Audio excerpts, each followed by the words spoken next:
Welcome to Business Prowess with Rafael and Dr. Andrea.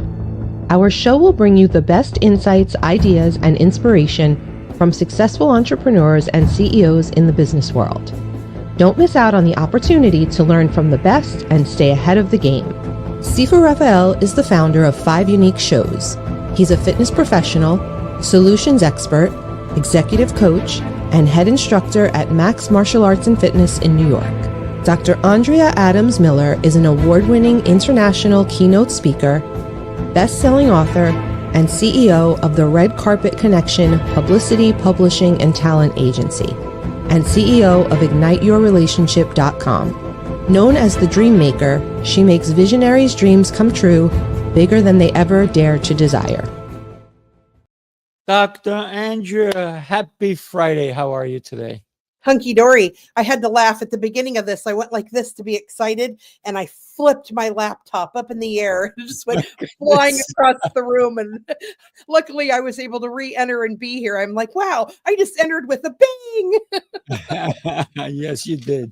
But you always do, because you are a performer, and you know how to show up beautifully. So thank you for that. Well, thank you. We have 2, not 1. But 2 incredible guests with us today. Let's go ahead and bring them on. Lancelot and Chaya. Hey. Good morning. Happy Friday. Happy Friday. It's a beautiful Friday it is. Yes. Woo woo. I love it. Yeah. So discipline, love, and legacy in action. Wow, that is like a mouthful, isn't it? It's like a world full. Yeah, I'm weird about the word discipline, though. I'm not. Why? I love it. Because I grew up with a negative form of discipline. And then, so in my mind, discipline or following rules or following calendar, anything like that used to be very negative to me. Now I have since shifted that and tend to be more open-minded to how good discipline can be, the positive of discipline. So I'll be excited to hear you guys talking about that in a very positive way, so I can continue to shift that. I think the main difference is that the negative connotation is discipline from someone else, like a disciplinarian. They tell me what I need to do to be worthy of their love or approval, versus I believe what we're going to be talking about is the discipline that we choose, that we naturally put into our lives, because we have a goal, and we know that if we can strengthen our mind and be consistent in our behavior through discipline, we are much more likely to achieve our goals and in a better time frame. So if you just switch that discipline from a disciplinarian, like someone else tells me what to do, what outside rules are, versus I choose how to keep myself consistent in my best behavior, maybe it'll help you feel more empowered in that process. So can I ask you a question? Wait, before you do that, Lancelot, I just want to say this one quick thing, and then I'm going to be quiet. Chaya? Yeah. Ditto. Yeah.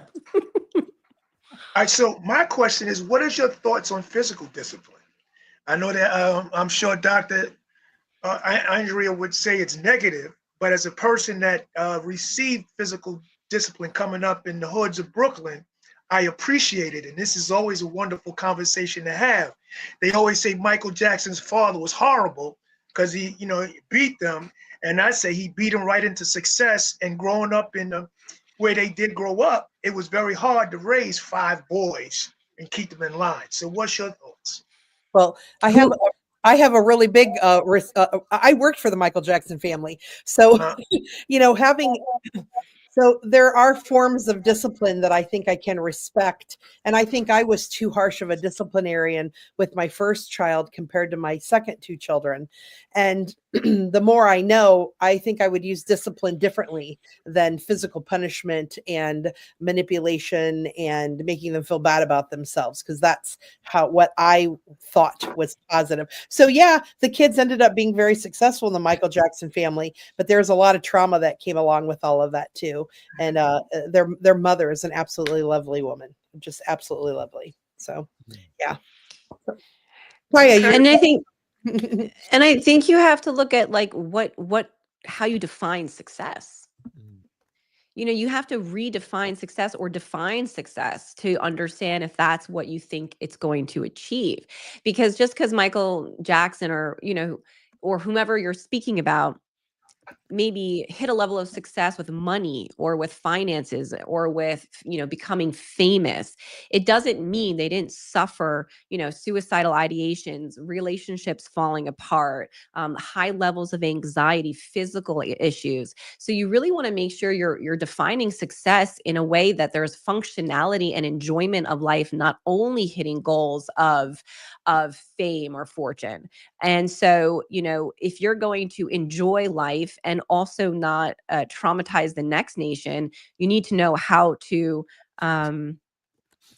love yourself, because you cannot love other people until you love yourself. And if you have a distorted perception of love because it was beat into you in the guise that that's going to help you shape you into success, it's extremely difficult to ever truly receive love in a way that you believe you deserve it. And that creates a lot of havoc in relationships. So you really want to look at what you call success. Okay, well, I'll push back on. I'm going to jump on that question that you asked, Chaya, because I was disciplined in a negative way. If my dad beat me and there was no blood, he didn't stop. And so one of the things is, did I become a better person because of the beatings? The answer is no. But what I did learn is how not to treat anyone else. I have never, ever raised my hands to my children. And I got to tell you, I am so proud of who they've become, because I also understood that no one should go through what I went through. And as painful as it was, it did make me who I am. But I didn't want my children to go through the same process that I did in order to become the best versions of themselves.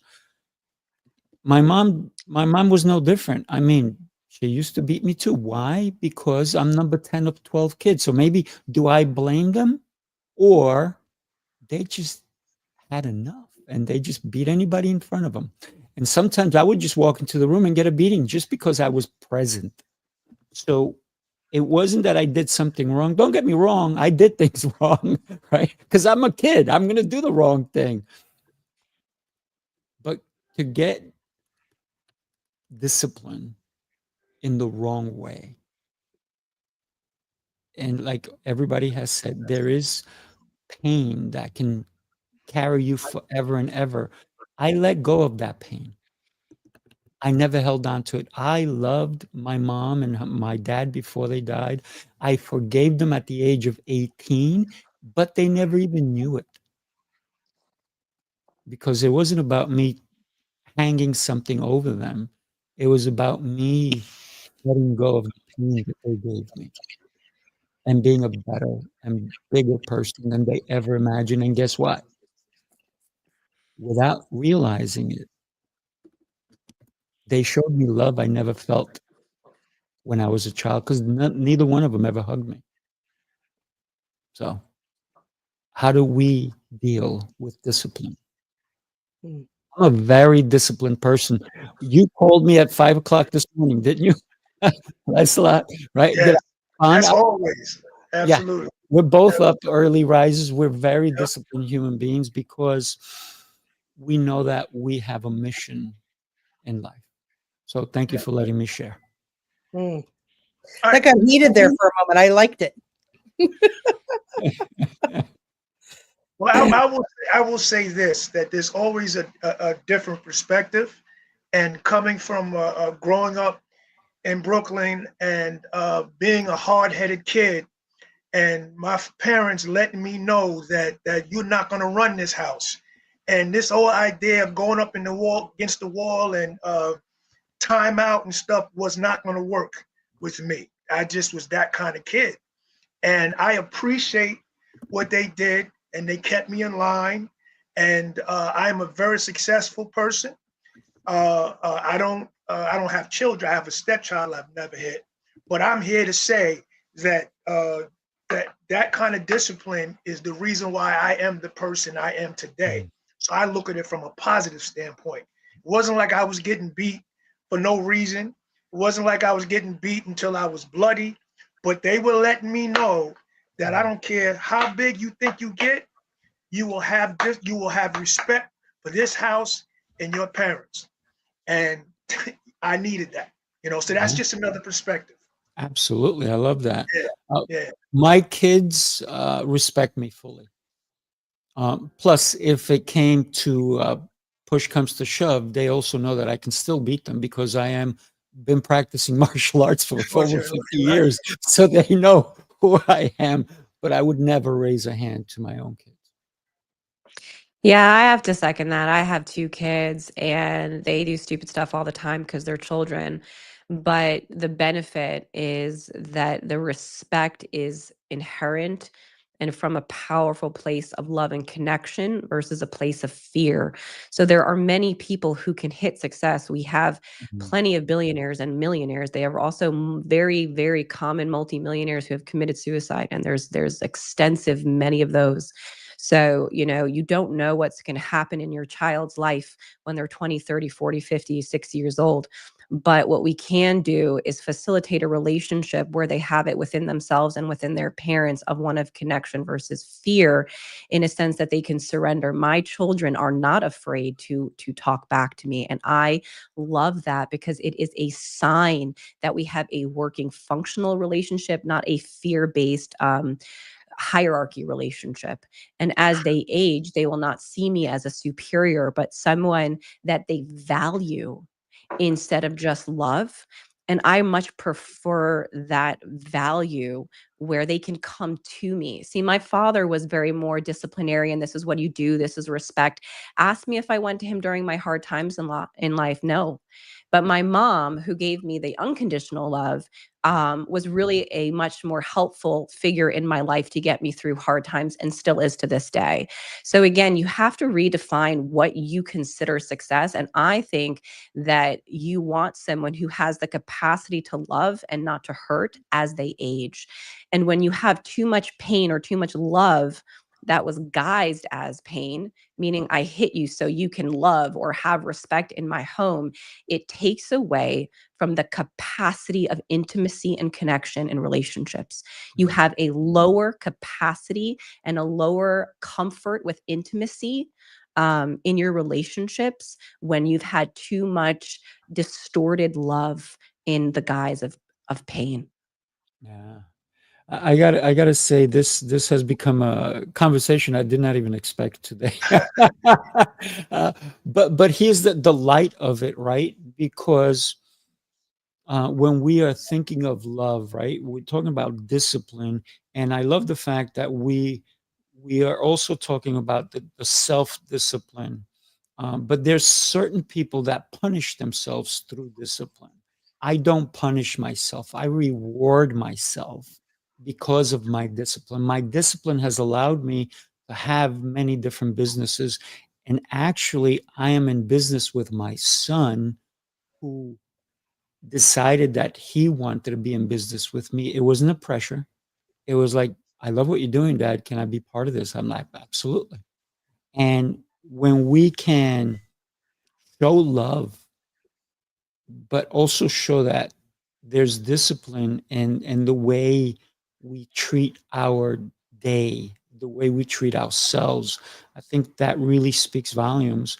And when my son looks at me, he knows how much I love him. I'll do anything for him. But he also knows that I'm a very disciplined person and he can count on me because of my discipline. So my discipline allows people to know, man, you can set your clock by Sifu. He says he's going to be here. Oh, he's already here. And that kind of discipline allows us to actually gain so much more than people who are not disciplined. So I think that the love aspect comes into, are we disciplined enough to say no to the things that are not loving, and more disciplined to say and realize and recognize that which is love in front of us? because so many people are loved and they don't pay attention to it. So let's wake up, look at the person in front of you, and tell them how you feel. Hopefully, it's love. Mm. And I think Can a key thing that you go.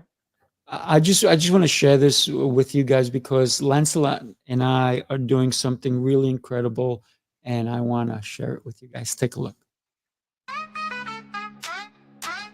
Bunch on the roof, vibes on fly. Sifu Rafael and Lancelot, we rise sky high from the bros to the block. They coming in deep, energy loud and the convo steep.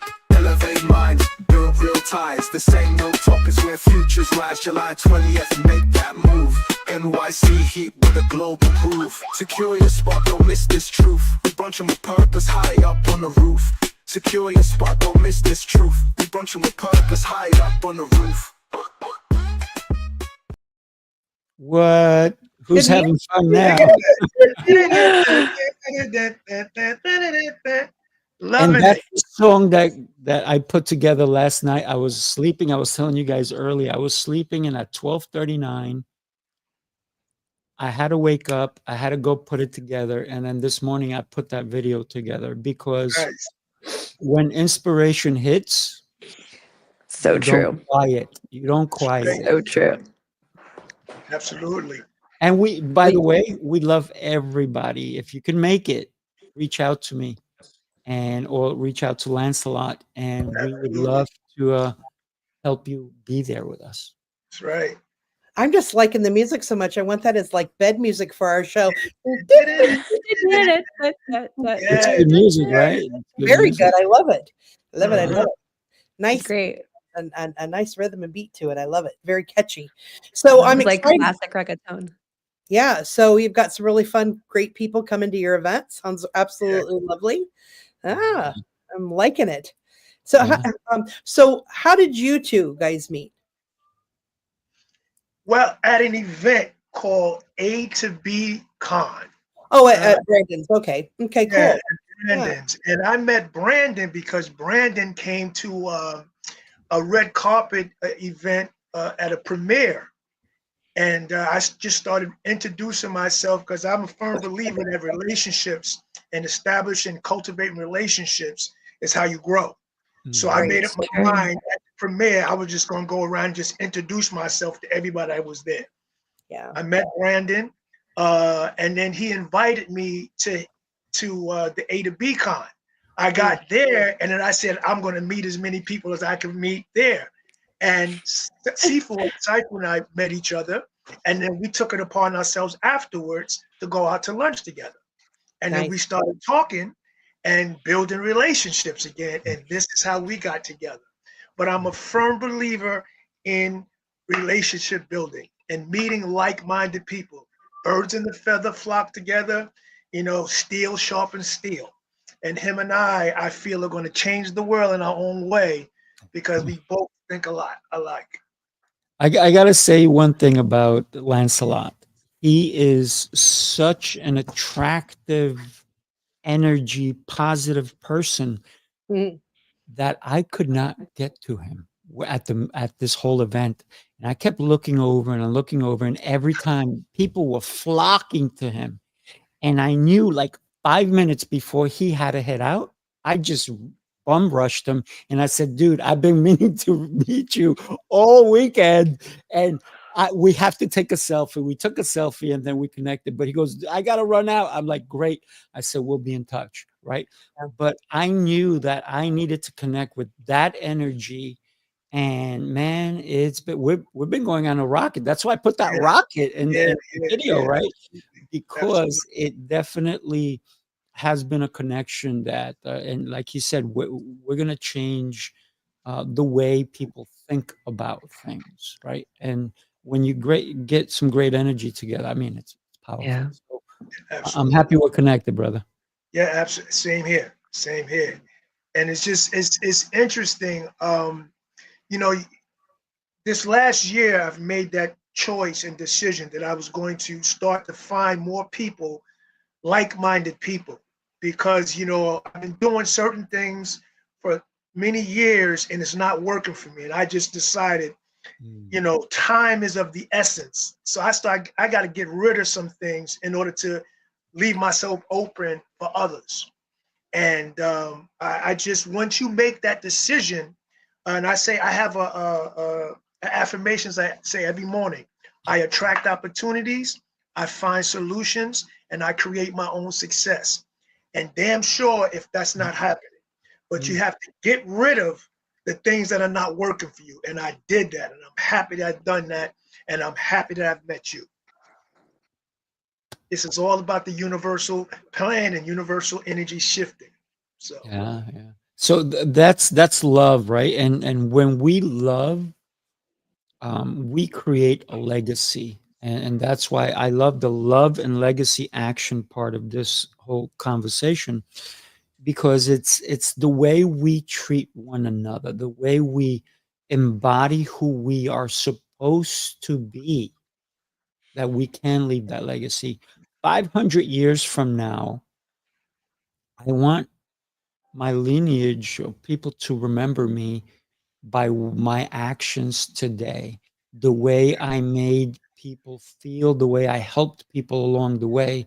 Because every morning I wake up, I thank God for being alive, and I thank Him for the gifts He's given me.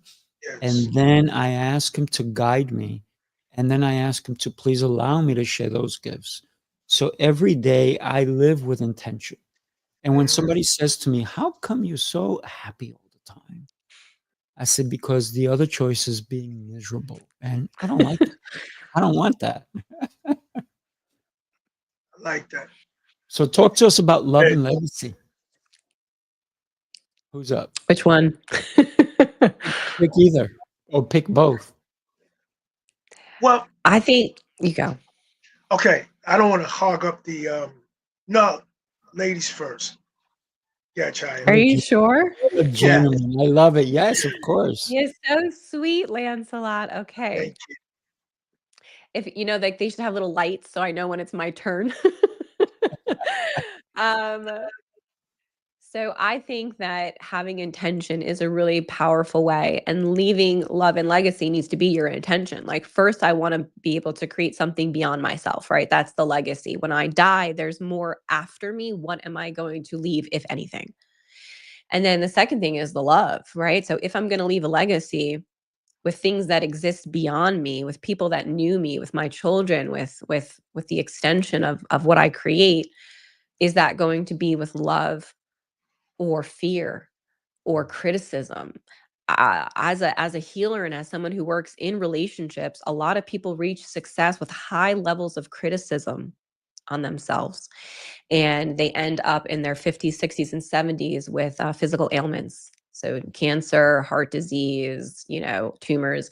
And also, as someone who studies physiological illnesses, not that I work with that, but I studied it at length.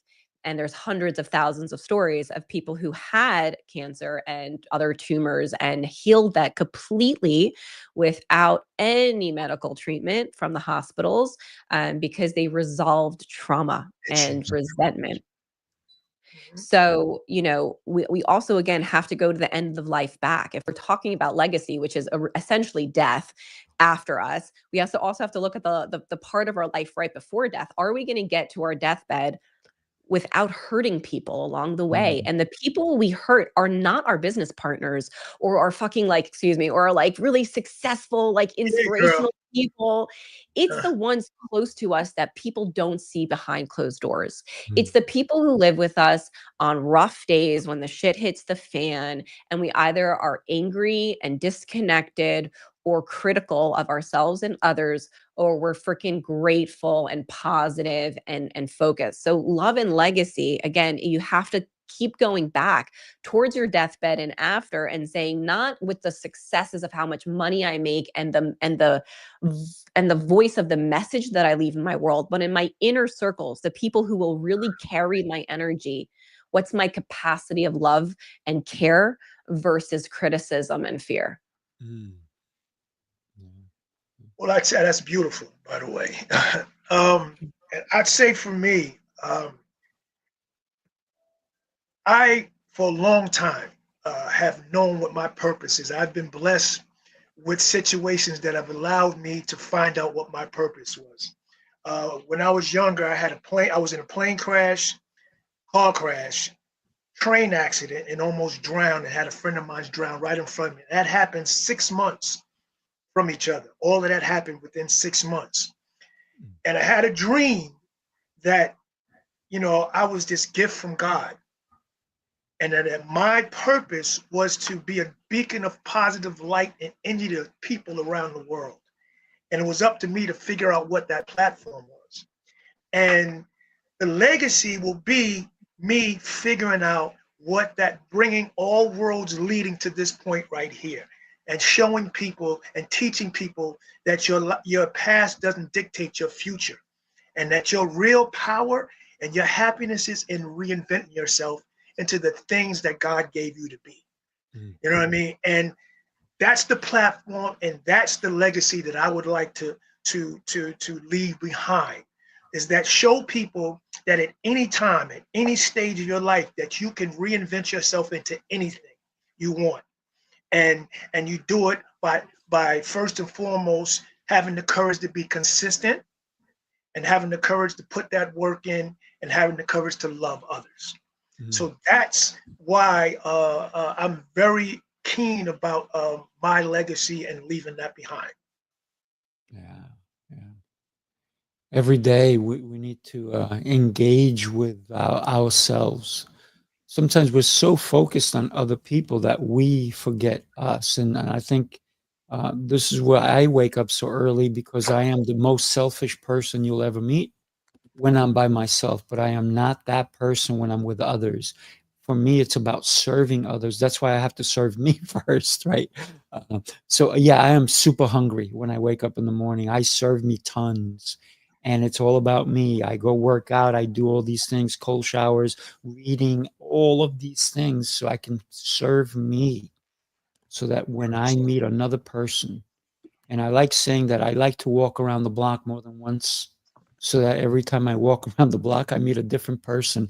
Either they're going to help me or I'm going to help them. But there's a reason we're meeting. There's a purpose in that. And that's how I'm going to leave my legacy. I journal every day. I do all of these things because I understand that. I got to tell you, I say this often, my great-great-grandfather lived to be 113. And my goal is to kick his butt. Right? Wow, Because that's impressive. I want to live way longer than him, but I realized that the only reason he was able to live that long, and one of the main reasons, is because he didn't eat anything out of a box, out of a can, or out of a bag. Everything was from nature. So that's how I'm eating. That's how I'm doing. This is why I'm working out. This is my mentality. This is why I fast. This is why I meditate. Right now, I'm on a fast. I'm on a 18-hour fast at the moment, and I probably will not eat for another 2-3 hours. But here's the thing. Every day, like Chaya, Kaya, you said, and like Lancelot, is with intention. Everything. If you're not doing it with intention, then somebody's going to do it with intention for you. Do you want somebody else to dictate your life? And that's where the discipline comes back, where somebody wants to discipline you, and nobody likes that. Dr. Andrea does not want to be disciplined, do you? No way. She doesn't want to be disciplined. But does she have the discipline to do things for herself? Absolutely. And so we kind of round back around to how it all ties together, because the beauty is we have one life to live. What are we doing with this life? What do you want to leave behind? That's right. Let me share this with you guys. Take a look. You followed the rules, tried the restrictions, counted the carbs, the steps, and the failures. You're not lazy. You're exhausted from doing it all without real change. What if the problem isn't you, but the plan? Sifu's Mind-Body Method is a 90-day transformation built on 7 unshakable pillars: mindset, movement, nutrition, hydration, fasting, journaling, and faith. This isn't another shortcut. It's your structure, your strength, your reset. You don't need harder, you need better. Ready to begin? Start today.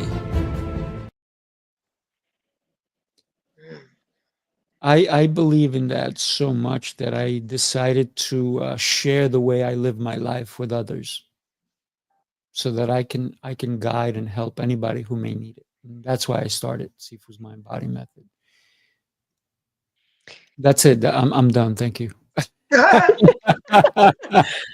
No, it's You're a beautiful. hell of a producer. Like it. Sorry. I think there's like a component of worth that needs to be mentioned simply because Lancelot spoke about all of his near-death experiences, which brought him to a closer relationship with God and life and more of a fervor to live. And I have a similar story. I've buried more people than most people do in their lifetimes, and I've been to way more funerals and birthday parties, including like very close people like my brother at 31, my best friend at 25, et cetera, et cetera. So for me, I have that same fervor to live life in a very next level way because I understand death very intimately. And so my relationship with God is significantly closer. And my relationship with this world of wanting to live it is also on a next level. But for people who don't often get that gift from God, that slam of awareness in a beautiful way, Yes. the component of worthiness needs to be spoken about, because when you have these near death or death experiences, you either go down into trauma, like I am not worthy, life is too hard, life is too fucked up, I don't want to live, I'll just half-ass it and do my part until whatever, or you're in addiction mode, or you're in so much pain from not processing the traumas because you didn't get that godly gift of awareness and illumination, that you're, drinking a bottle of wine a night or Hennessy or pot or pornography or cigarettes. Like it's endless, the amount of addictions that people are, or food, that people are just numbing their traumas and their emotions with.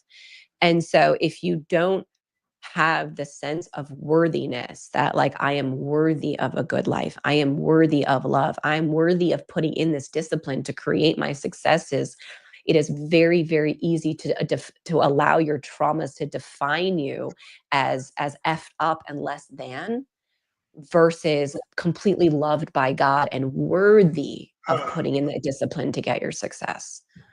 That just got goosebumps. I'm just going to say, if we can refrain from curse words, because this Oh, is sorry about that. Facebook, Sorry. and maybe kids are listening to it. Yes. And it probably will get taken down. So the impact should be for everyone, not just Yes. adults, right? And because it is live on Facebook. So just thank you. But that was beautiful, beautifully said. The message was great, by the way. Because I didn't really process that, but that's what it is. It's that awareness that you are worthy and you're worthy of God. I'll never forget the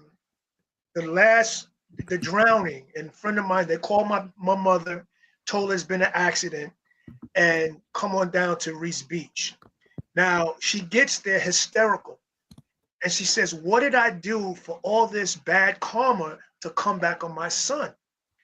And at 17 years old, now I'm using the word awareness. I was aware enough to say, "Nah, what do you mean? What did you do wrong? What did you do right? I'm still here. I must be a gift from God." Now, there's two ways to look at it. You could look at it being aware that you're, bringing you closer to God, or you can look at it as, "Oh my God, more trauma. Why is this happening to me?" Two distinct ways of looking at it, and it's about which one you choose. For some reason, at 17, I was aware enough to choose the first.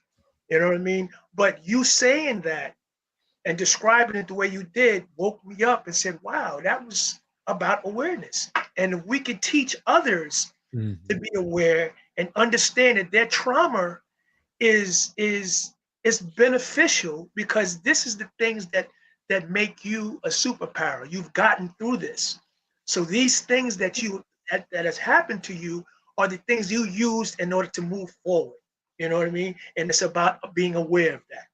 So kudos to you. I love that awareness. I'm gonna have to use that from now on. For those Yeah. of you who don't know Lancelot, he's also a professional tap dancer, world-class professional tap dancer. But he did not become that without the struggle, without the work, the ethic, the discipline, the focus, the drive, the love. So, and that goes for anybody out there, whatever it is that you're doing in your life. And if you've gone through trauma, it does not define who you are. It only shines a light on where you can go. So learn from any mistakes you've made.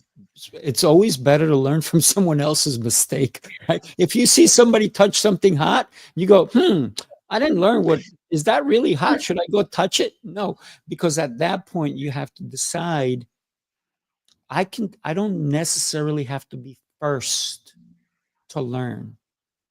I can learn from others. I can learn from others' mistakes. I can learn from other person's wins. So look at life fully with open eyes, with discernment, so that we can see how we are showing up, how we're presenting ourselves and our ideas and our concepts to others. And I think that's something that's the action part of this whole conversation we've been having too. And here's one more for you. Let's The go. things that hurt you the most, use it as fuel to ignite the full potential that is locked inside of each and every one of us. Instead of letting it hurt you, use it to drive you forward. Because those are the things, every time that I doubt myself, I go right back to some of the things that I went through. And I said, I got through that, I can get through this. You know what I mean? That motivates me to keep going. So I'll say it again. Use the things that hurt you the most as fuel to ignite the full potential that's locked inside of you. I have to ask Dr. Andrea what she's been thinking this whole time, because most I've of also the been thinking time that. she's in there, but I think she's taking a lot of things in and she's processing things because she's got this beautiful mind. And I would love to hear from you, Dr. Andrea. You're so sweet. Thank you. You know, when I've been in this world for over 30 years of, speaking on stages and traveling and working with, multimillionaires and celebrities and athletes. And there's times where I'm up front and first one on the stage, and there's other times I just sit back and listen. And today I had a great opportunity to do that because you guys were sharing some really key points and wonderful things, and I've appreciated this conversation. For me, one of the things I find quite exciting about all of this, I am a neuroscientist, master neuroscientist, and with the trauma and the beliefs and things that we have in the world, we have an opportunity to reframe them and to take the learnings from them to put different things out in the future. And that's what I'm excited about. Like, I wouldn't change my history or redo it ever, because whatever I did learn, even though I didn't think it was the best way to have it done, I do know that it was done out of love and fear and not knowing better. And unfortunately, when they did know better, or he did know better, my dad, he didn't always do better, and still remains that way. But I like to give him the grace that every day I'll give him an opportunity to be a better person and to do better things. And, that's up to him to make those decisions. And then for us to be able to, take the negative and make something so positive out of it. It's such a great way to live our lives. It just makes it exciting. And I had another thought. I put it up here on the comment. I type in the comments. So a lot of times you guys see me looking down or looking over here or there, is I'm taking care of stuff in the background the whole time as well. So when you guys were talking about different things, I was thinking about Sifu. So I was spending part of the show thinking about you.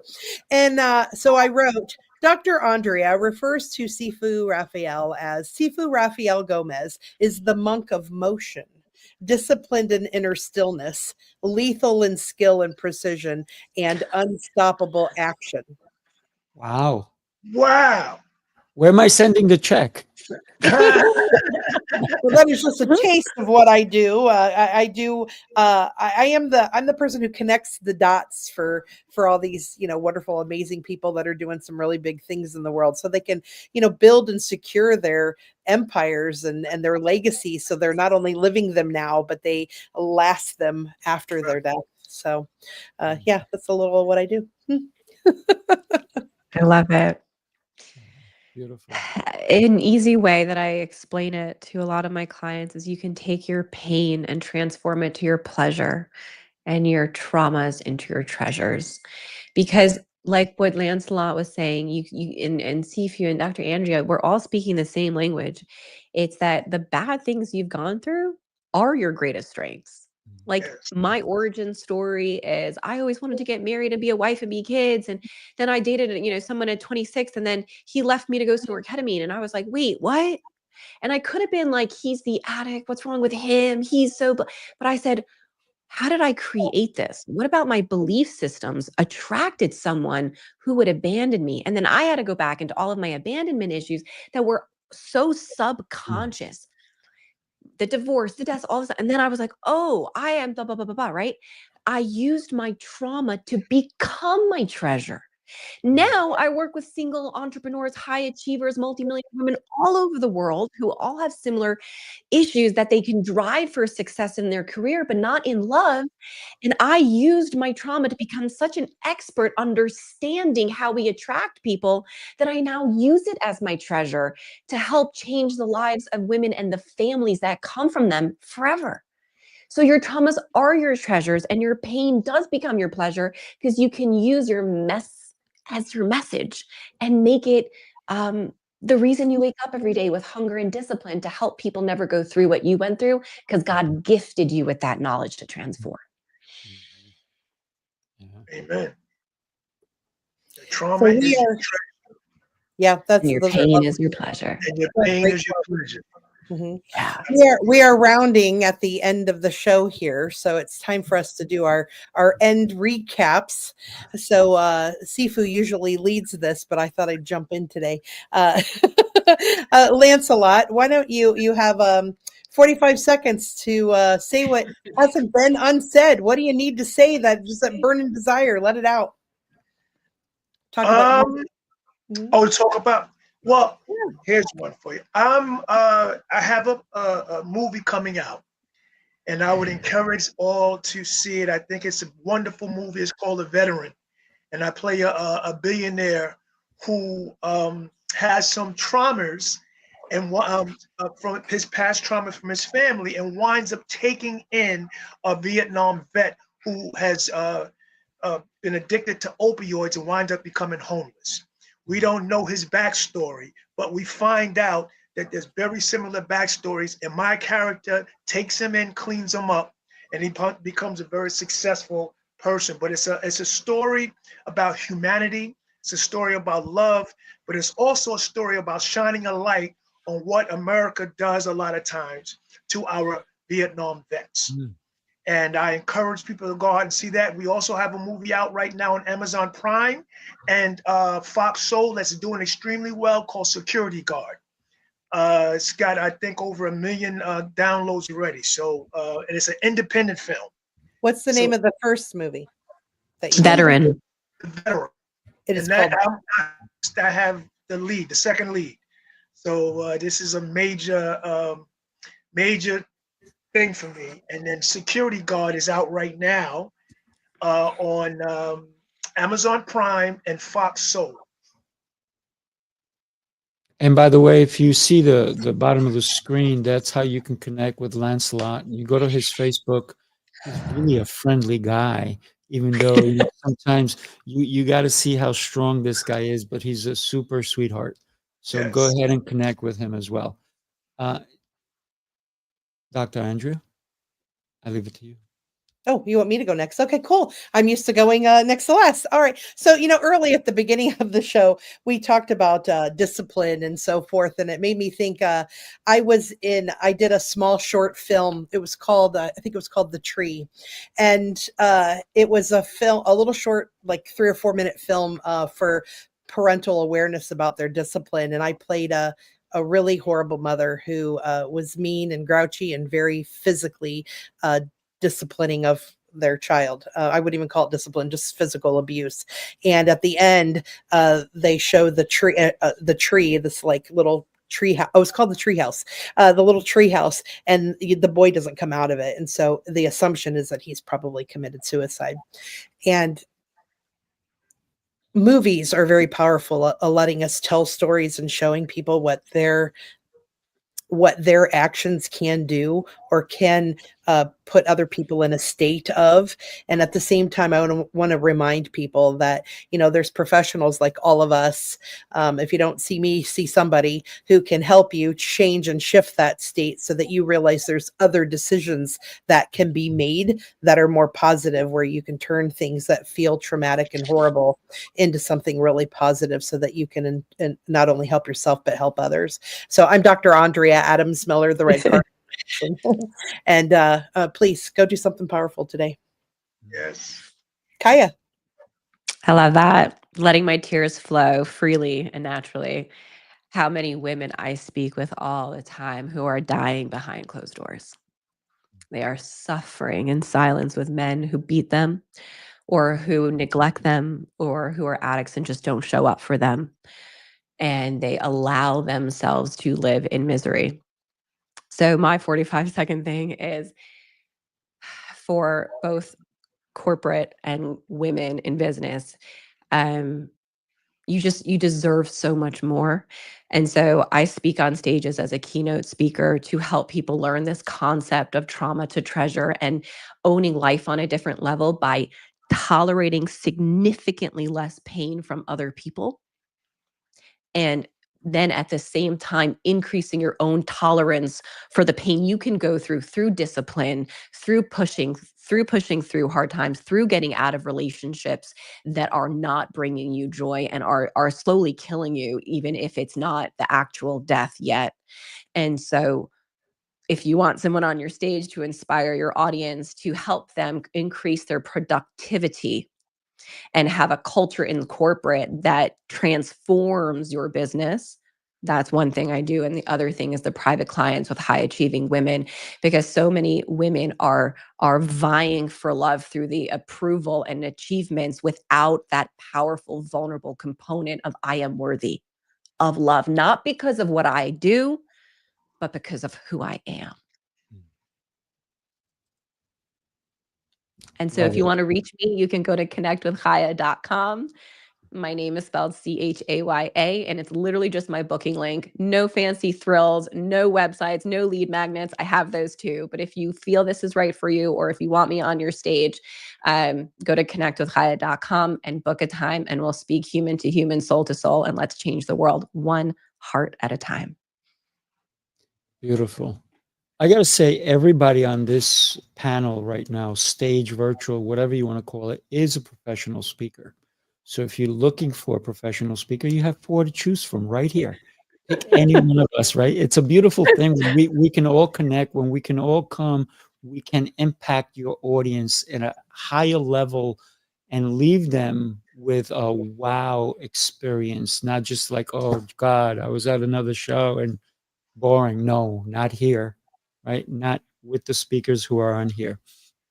I'm Sifu Rafael. I am so grateful for everyone, not only for watching, but sharing this show with others who needed to hear today's message. I'm grateful for Dr. Andrea, who said yes to being my co-host. I am so lucky. And I am grateful for Chaya for saying yes to the show today, and Lancelot for believing that we can make a difference in this world and knowing that we actually bring our energies together and do so. I love helping people, whether it's I have a communication school, whether it's through communication, getting on a stage, all these different things, or resetting who you are and who you need to become Because if you're sick and tired of being you, you just haven't polished you yet. Have somebody help you. And I could be that person. If not, I can direct you to people who could. Thank you, everybody, for being here with us. God bless Let's do a show together. Bless you. Pleasure meeting you Thank you guys. so much. So nice meeting you guys. Yes, yes. you guys. Stay on, everybody. Have a beautiful rest of your day. Take care. Have a great day.